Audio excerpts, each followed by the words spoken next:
Deterrence AI, the leading blog in proactive security.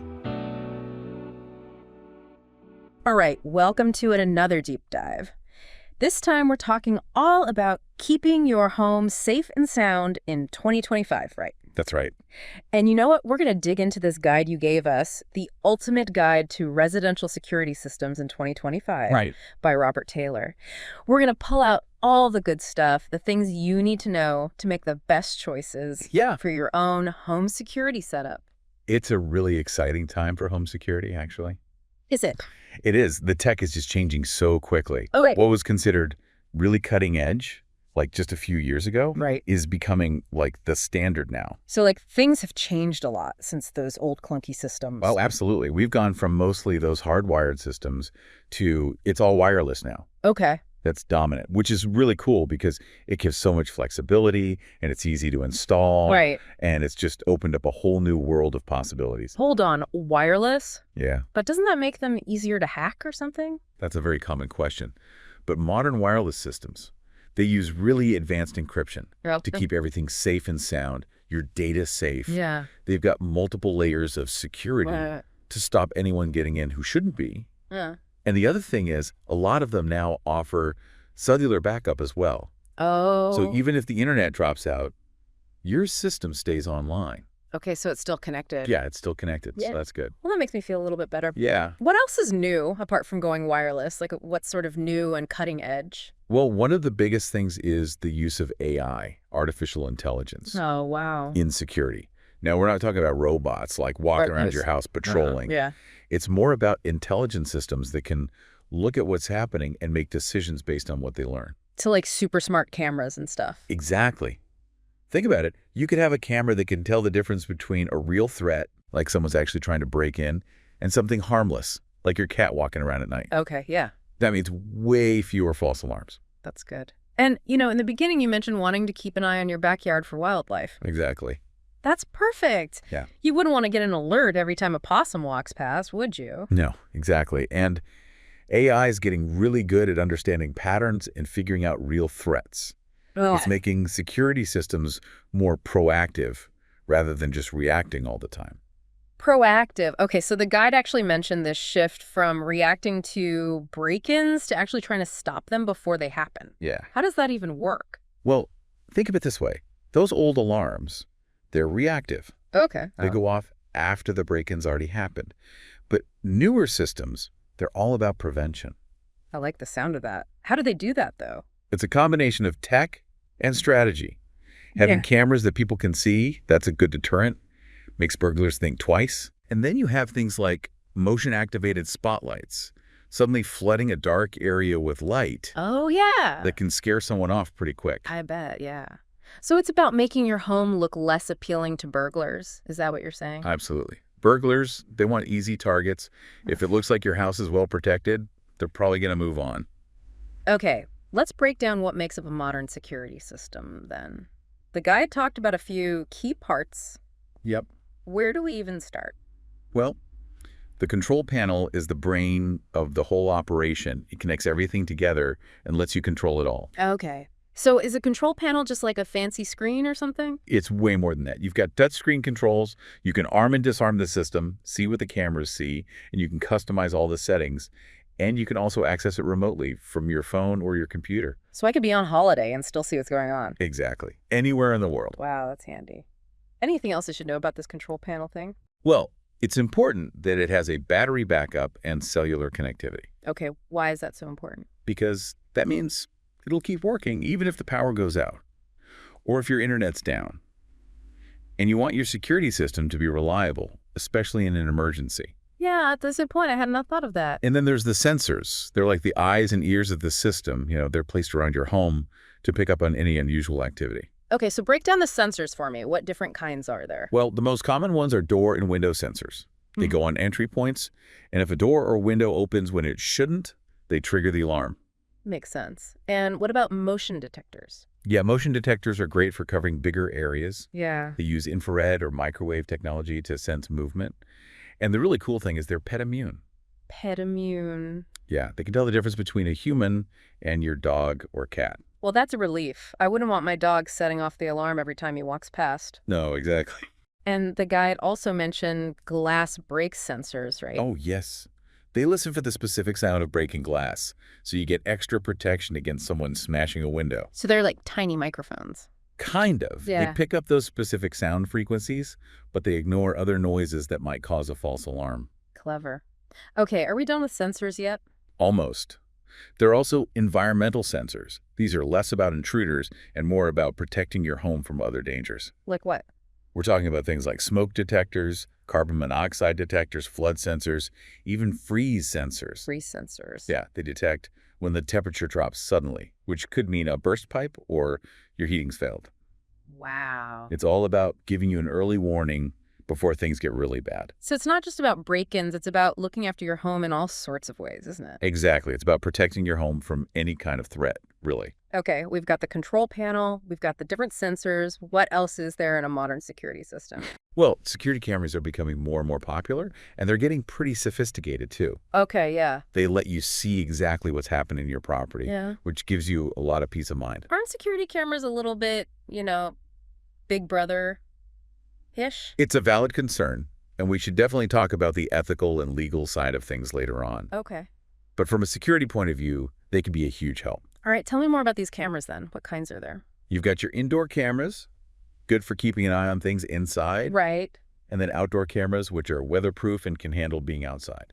Okay, so thinking about my backyard, what sort of camera would be best to keep an eye on things out there? The guide specifically mentioned wireless outdoor cameras with spotlights as a good option for Aussie homes. Right. Because we tend to have larger outdoor spaces here. They give you great coverage, Okay. Yeah. and the spotlights act as a deterrent and help you see better at night. What about those video doorbells I've seen advertised? Video doorbells. They're super popular for a reason. They let you see and even talk to whoever's at your door, even when you're not home. So like a high-tech peek hole. Exactly. Yeah. You can screen visitors before you open the door. Right. And it's a good way to deter those pesky door-to-door salespeople. I like that. They also usually have motion detection and night vision. Okay. What about the old school sirens? Oh, they're still around, and they're still a very effective deterrent. Yeah. That loud noise is hard to ignore. It alerts everyone in the neighborhood and can scare off a burglar before they do anything. Yeah, it would definitely make me jump. And then you've got smart locks. They're becoming a big part of modern security setups. Smart locks? Okay, now I'm interested. What's so special about them? Well, they make it really easy and secure to control who can get into your house. Imagine this. You get an alert that someone's at your door. Yeah. You can see them on your video doorbell. And if it's someone you trust, you can unlock the door remotely from your phone. That's amazing. It's like having a virtual doorman. It really is. You can ditch the keys and use keypads, fingerprints, or even your smartphone to manage access to your home. Right, right. The guide also mentioned those simple deterrents, too, like yard signs and stickers. Yeah, it might seem like a small thing, but just the appearance of a security system can make a burglar think twice.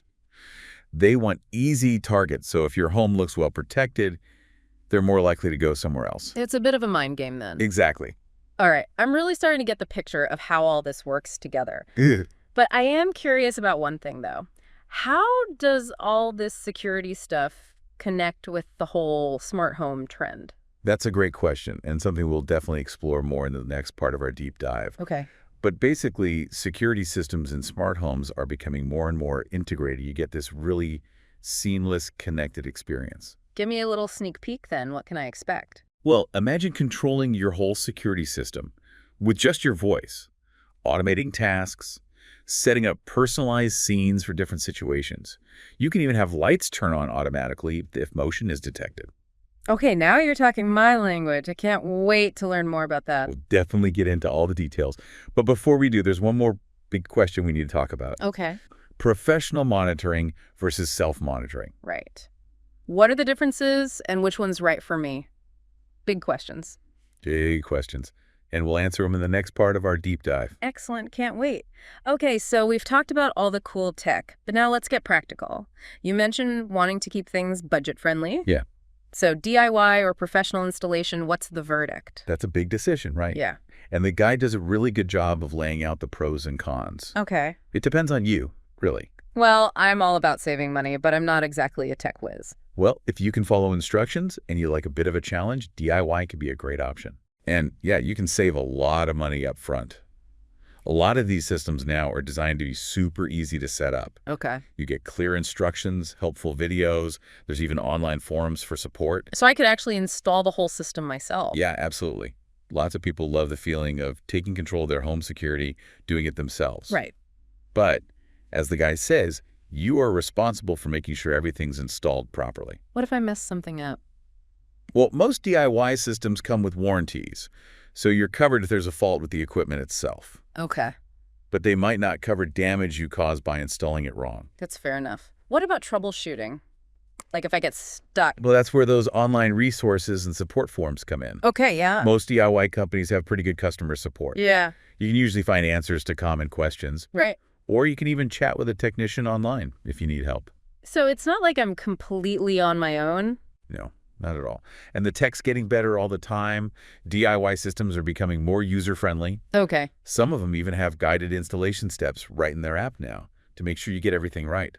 Oh, okay. That sounds less scary than I thought. But what if I'm just not comfortable with the DIY thing? Well, then professional installation is worth considering, definitely. Yeah. It gives you that peace of mind knowing that experts have handled everything. Mm-hmm. The wiring, the sensor placement, all the configuration and testing. I have to admit, that sounds pretty tempting. Yeah. But isn't it super expensive to have it professionally installed? It can be a bit more expensive up front, Okay. but it often comes with extra perks. For example, you might get a longer warranty that covers both the equipment and the installation. Oh, right. So it's like extra peace of mind knowing that I've got experts to call on if something goes wrong. Exactly. And those professional installers can also help you tailor the system to your home's specific layout Okay. and your security needs, so you know it's going to be effective. That makes sense. So DIY and professional both have their pros and cons, really.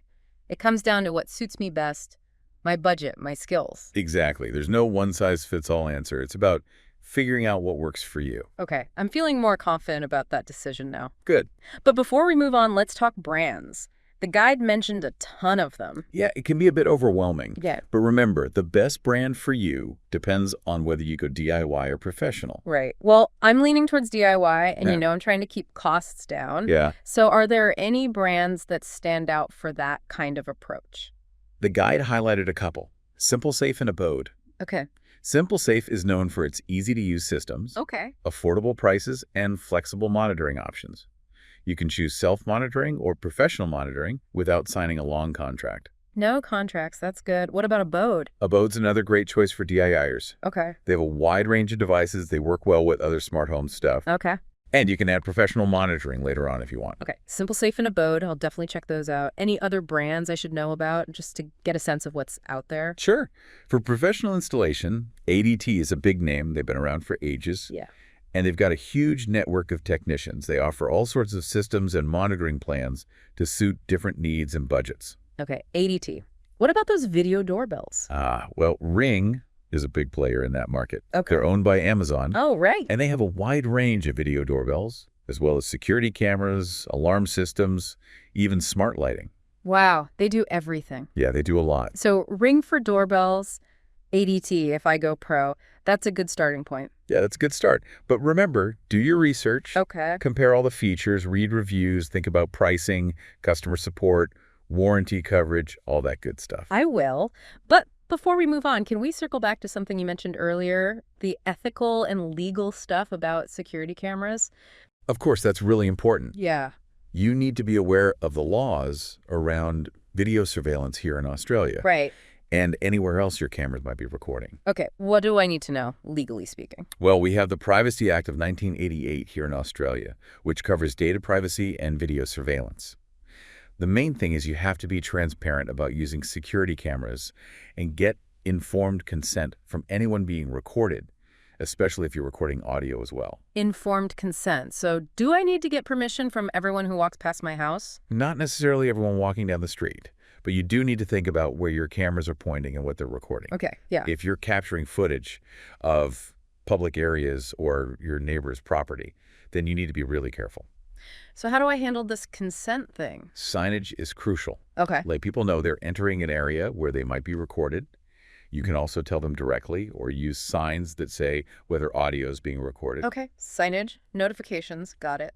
Anything else? Legally? Data security is another big one. Okay. Choose a system that uses strong encryption and good security measures to protect your data from hackers. Right, I don't want my security footage ending up online. And it's also a good idea to ask about the company's data storage practices Okay.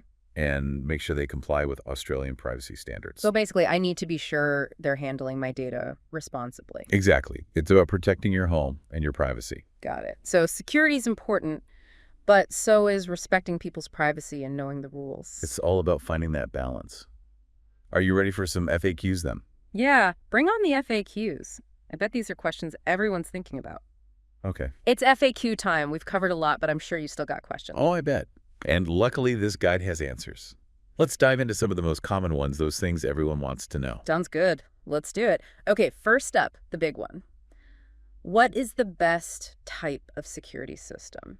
If only there was an easy answer. Like most things, it really depends. The best system for you is going to be the one that fits your needs, your budget, how you live, all that. Right. But how do I even figure that out? It's a bit overwhelming, all this. Well, the guy gives some good advice. Think about the size of your home first. Okay. A small apartment will have different needs than a big house with a yard. That makes sense. Then think about the features you really want. Like what? Video surveillance, smart home stuff, maybe environmental monitoring, those sorts of things. What's important to you? Okay. Size, features. Yeah. What else? Do you want professional monitoring, or are you happy to keep an eye on things yourself? Okay. Yeah. And of course, there's your budget. Systems can cost anywhere from a couple $100s to thousands. Oh, wow. Big range. Yeah, so figure out a realistic budget before you start looking. Okay, budget, always important. Speaking of which, how much am I actually looking at spending on one of these systems? Yeah, that's a tricky one. As the guide says, the costs can really vary. It depends on the type of system. All the bells and whistles, whether you go DIY or professional. So give me a ballpark. What are we talking about? Well, a basic DIY system could be as low as a couple $100. Okay. But a professionally installed one with monitoring, that could be thousands. Yeah. Plus, you've got the monthly fees for the monitoring service. So there's the upfront cost and then the ongoing costs too. Exactly. Don't forget about those hidden costs that can pop up. Like what? Installation fees, activation fees, the cost of the equipment itself. Right. And if you decide to switch providers later, there might be a fee to break your contract. Those hidden costs, yeah, they can really sneak up on you. Okay, what about wireless systems? Yeah. Are they as reliable as the wired ones? They've come a long way. Modern wireless systems are really reliable. Okay. They use encryption to protect your data. And a lot of them have that cellular backup we talked about. Oh, right. So even if your internet's down, your system's still working. So no more worrying about cut wires and stuff. Nope. Wireless is all about convenience and having a backup plan. Good to know. Okay, now for a question that's important to me. Can I connect this system to my smart home setup? You're in luck. Most modern systems work really well with all the popular smart home platforms, like Alexa, Google Assistant, Apple HomeKit. Oh, wow. So I could control my security system with my voice. Absolutely. Imagine you're heading out and you say, hey, Google, arm the security system and lock the front door. That's awesome. So it's more than just security. It's about having a smart home that can take care of itself. Exactly. And the possibilities are endless. You can connect it to your lights, your thermostat, even your coffee maker if you want. Wow, so many options. Okay, let's talk about false alarms. Any advice on how to avoid them? Well, the guide says placement is key, especially with motion sensors. All right. Make sure they're not pointing at areas where your pets might set them off or where there might be drafts. Yeah, I don't need my cat triggering the alarm every time he jumps on the windowsill. Exactly. And if you do have pets, look for systems with those pet immune detectors. Oh, right. The ones that can tell the difference. Yeah, exactly. And keeping the system maintained is important too. Okay. Clean sensors, fresh batteries, those sorts of things. Yeah. And make sure everyone in the house knows how to use the system properly. Yeah, good point. Sometimes it's human error that causes those false alarms. Definitely. Make sure everyone knows how to arm and disarm it, how to use the codes, and what to do if the alarm does go off. Okay, good advice. Now, serious question. What should I do if the alarm actually goes off? First thing, don't panic. If you've got professional monitoring, they'll call you to check if it's a real alarm. Right. And if it is, they'll send the emergency services. If you're monitoring it yourself, Then it's up to you to assess the situation Okay. and decide what to do. So if I see someone breaking in, I should call the police. Absolutely. Your safety comes first. Don't hesitate to call for help if you feel threatened. Okay, good to know. So what's the one thing you want our listener to take away from all of this? I think it's this. A security system is about peace of mind. Yeah. It's about feeling safe and secure in your own home. It's about knowing you've done what you can to protect your family and your things. I like that. It's not about being scared, it's about feeling in control. Exactly. And with all the choices out there, there's a security solution for everyone, no matter your budget or your tech skills. That's great to hear. So to our listener, as you start looking into all this, remember to do your research, compare the options, and choose the system that gives you that feeling of safety and security. And remember, a security system is just one piece of the puzzle. Yeah. Don't forget those basic things like strong locks, good lighting, Yeah. being aware of your surroundings. Yeah. That all helps too. Great advice. This guide has really got me thinking about the future of home security. Yeah, It's amazing how technology is helping us be more proactive about protecting our homes. it is. But does that mean the end of the line for those traditional alarms? Yeah. What do you think? Let us know. That's a great question to think about. The future of home security is always changing, and it's going to be really interesting to see what happens next. Absolutely. Well, that wraps up our deep dive into residential security systems. Until next time, stay safe, stay informed, and keep those questions coming.